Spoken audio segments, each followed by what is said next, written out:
ఎందుకంటే వాళ్ళు వీళ్ళ కళ్ళ ముందే అవన్నీ చేస్తున్నారు. ఎందుకంటే వీళ్ళు స్వీపర్లు వీళ్ళు అనుకున్నారు వాళ్ళు.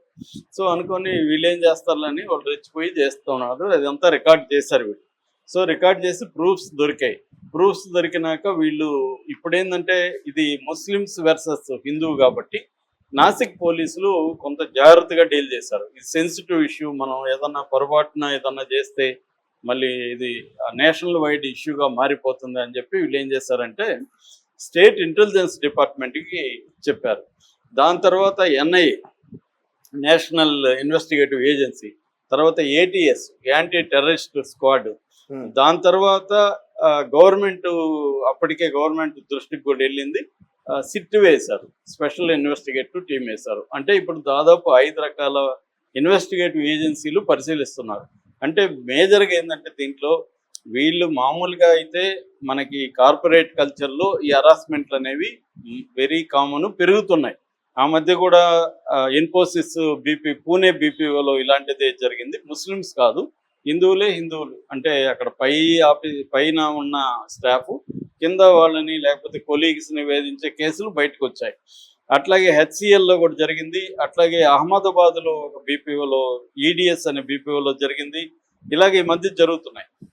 అంటే ఓవరాల్గా మనకి కార్పొరేట్ కల్చర్లో ఐటీ ఇండస్ట్రీలోనే 33% ఈ హెరాస్మెంట్ కేసులు బయటకు వస్తున్నాయండి.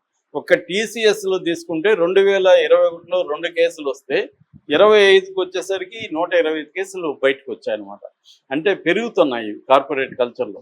కాకపోతే ఇక్కడ ఏంటంటే ముస్లిమ్స్ అక్యూజుడేమో, నిందితులేమో ముస్లింలు, బాధితులేమో హిందువులు. రెండోది మత యాంగిల్ కూడా ఉంది. వీళ్ళని కన్వర్ట్ చేయమని, లేకపోతే వీళ్ళ మతాన్ని కించపరిచే, హిందూ మతాన్ని కించపరిచే విధంగా వాళ్ళు బిహేవ్ చేయడం, వీళ్ళని మతం మార్పించడం, వీళ్ళ దేవుళ్ళని కించపరుస్తూ వాళ్ళ దీన్ని ప్రమోట్ చేయడం, తర్వాత అదే నమాజ్ చదివించడం, ఇవన్నీ కూడా చేశారంటే రిలీజియస్ యాంగిల్ కూడా ఇక్కడ కనబడుతుంది. సో ఇప్పుడు ఈ ఇన్వెస్టిగేటివ్ ఏజెన్సీలు ఏం చేస్తున్నాయంటే, సో వీళ్ళు ఏమన్నా దీని వెనక ఏమన్నా పెద్ద నెట్వర్క్ ఉందా, ఫారిన్ ఇది ఉందా అంటే మలేషియా నుంచి ఎవరో కూడా దీంట్లో ఇన్వాల్వ్ అయినట్టు కూడా ఒక వార్త బయటకు వచ్చింది. మలేషియా నుంచి ఒక ముస్లిం మత పెద్ద వీళ్ళని గైడ్ చేస్తున్నాడు అనేది కూడా ఒకటి. దీనికి ఏమన్నా ఒక నెట్వర్క్ ఉందా అంటే కార్పొరేటివ్ ఆఫీసులు అన్నిట్లో కూడా మనం స్లోగా ఎంటర్ అయ్యి ఇవన్నీ చెయ్యాలి అన్న ఒక స్కీమ్ ఏదన్నా ఉందా, పెద్ద స్కీమ్ ఉందా అన్న యాంగిల్లో కూడా ఇప్పుడు వీళ్ళందరూ దిగారు. ఎందుకంటే ఈ ఎన్ఐఏకి కానీ ఏటీఎస్, యాంటీ టెర్రరిస్ట్ కానీ ఎక్స్పీరియన్సెస్ ఉన్నాయి. అంటే టెర్రరిస్టులు ఎలా ఆపరేట్ అవుతుంటారు, ముస్లిం నెట్వర్క్ ఎలా పనిచేస్తూ ఉంటుంది, ఇదన్నీ వాళ్ళకి తెలుసు అనమాట. సో అందుకని వాళ్ళ ఎక్స్పర్టైజ్ ఉంది కాబట్టి వాళ్ళందరూ కూడా పరిశీలిస్తూ ఉన్నారు. ఇప్పుడు టీసీఎస్ మీద కూడా ఇది రిమార్క్ ఏర్పడింది.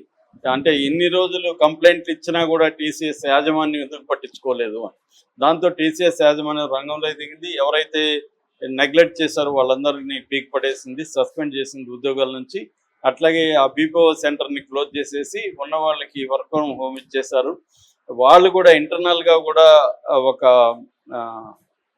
ఎంక్వైరీ కమిటీ, ఆరతి సుబ్రహ్మణ్యన్ అని ఆమె ఆధ్వర్యంలో కమిటీని ఏర్పాటు చేశారు. మామూలుగా ఏమిటంటే ఇటువంటి ఆఫీసుల్లో ఇంటర్నల్ కంప్లైంట్ కమిటీ అనేది ఒకటి ఐసీసీ అంటారు. ఇంటర్నల్ కంప్లైంట్ కమిటీ అనేది ఉండాలి. యాక్చువల్గా 20 మందో 15 మందికి పైన స్టాఫ్ ఉంటే ఎనీ ఆఫీసులో ఇంటర్నల్ కంప్లైంట్ కమిటీ పెట్టాలి. అంటే ఇప్పుడు మన ఆఫీస్ ఉంది, నీకు ఏదైనా ఇష్యూ ఉంటే నువ్వు వెళ్ళి ఆ కమిటీలో చెప్తావు నాకు ఇలా ఇష్యూ ఉందని. అటువంటి కమిటీలు అన్ని చోట్ల పెట్టాలని గవర్నమెంట్ ఉన్నా కూడా అది పేరుకి పెడుతున్నారు కానీ అవి ఏం ఫంక్షన్లో ఉండట్లేదు. సో వీళ్ళు కానీ ముందే కానీ వీళ్ళు కంప్లైంట్లు ఇచ్చినప్పుడే కానీ యాజమాన్యం సీరియస్గా తీసుకొని చేసి ఉంటే ఇంత దూరం వచ్చేది కాదు.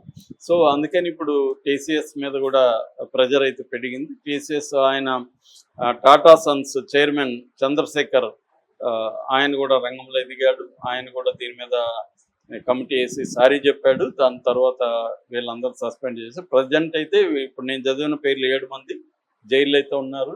దీని వెనక ఏమన్నా పెద్ద ఎత్తున నెట్వర్క్ ఉందా, నిజంగానే ఇది కార్పొరేట్ జిహాదా జిహాద్ హరాస్మెంటా అనేది ఇప్పుడు పరిశీలిస్తున్నారు. మామూలుగా అయితే పై ఎంప్లాయీస్, బాసులు వీళ్ళు కింది వాళ్ళని వేధించడం, సెక్సువల్ ఫేవర్లు అడగడం, లేకపోతే బ్యాక్ ఛానల్ ఉద్యోగాలు ఉంటాయి. చాలా మంది డైరెక్ట్గా ఉద్యోగాలు రావు.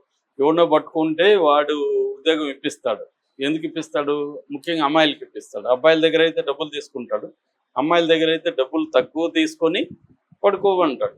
So sexual favour. చాలా మంది అమ్మాయిలు కూడా కార్పొరేట్ కల్చర్లో భాగం అయిపోయి ఏముందులే ఒక నైట్ వాటితో గడిపితే మనకి జాబ్ వస్తుంది కదా అన్న యాంగిల్లో వెళ్తున్న కల్చర్ కూడా ఈ మధ్య ఉంది. చాలా ఆఫీసుల్లో నేను లాంగ్ బ్యాక్ అయినా బెంగళూరులో ఆఫీస్ ఫౌజ్ అనే ఒక కాన్సెప్ట్ పెట్టారు.